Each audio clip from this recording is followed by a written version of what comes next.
शाम का वक्त सूरज आहिस्ता आहिस्ता डूब रहा है। आसमान पर खून जैसी लाली, कब्रें पुरानी और टेढ़ी मेढ़ी। आयशा कहती है, This place feels so empty. Can we walk faster? Don't be afraid, dear. Allah is with us. अचानक एक कोने में मौजूद टूटी हुई कब्र हिलने लगती है। मिट्टी के ढेर से लंबे नाखून बाहर आते हैं, फिर एक लंबा सा हाथ। कब्र से एक चुड़ैल निकलती है, मैले फटे कपड़े, आंखों में सुर्ख रोशनी, दांत नोकीले, बाल चेहरे पर बिखरे। चुड़ैल This is my graveyard. चुड़ैल अजीब तरह से दौड़ती हुई उनकी तरफ बढ़ती है।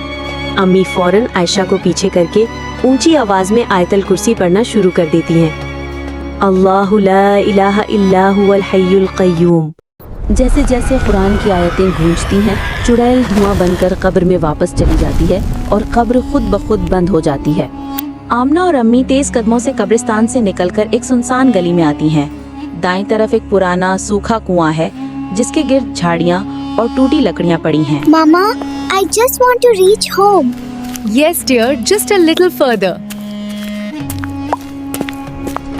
जैसे ही वो कुएं के करीब पहुंचती हैं, अचानक कुएं के अंदर से एक लंबे बाजू, भीगी हुई खाल और आंखों में सब्ज चमक वाली अजीब मखलूक बाहर उछलती है।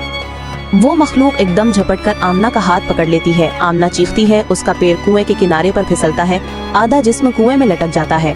आमना रोते हुए बिस्मिल्लाहिर्रहमानिर्रहीम पढ़ना शुरू कर देती है।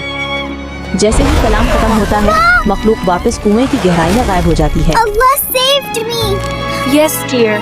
Allah's words are the greatest shield. अंधेरे, जिन्नात और खौफनाक मखलूकात सिर्फ अल्लाह के कलाम से ही मगलूब हो सकती हैं। जो कुरान को पकड़ ले, उससे कोई बुराई जीत नहीं सकती।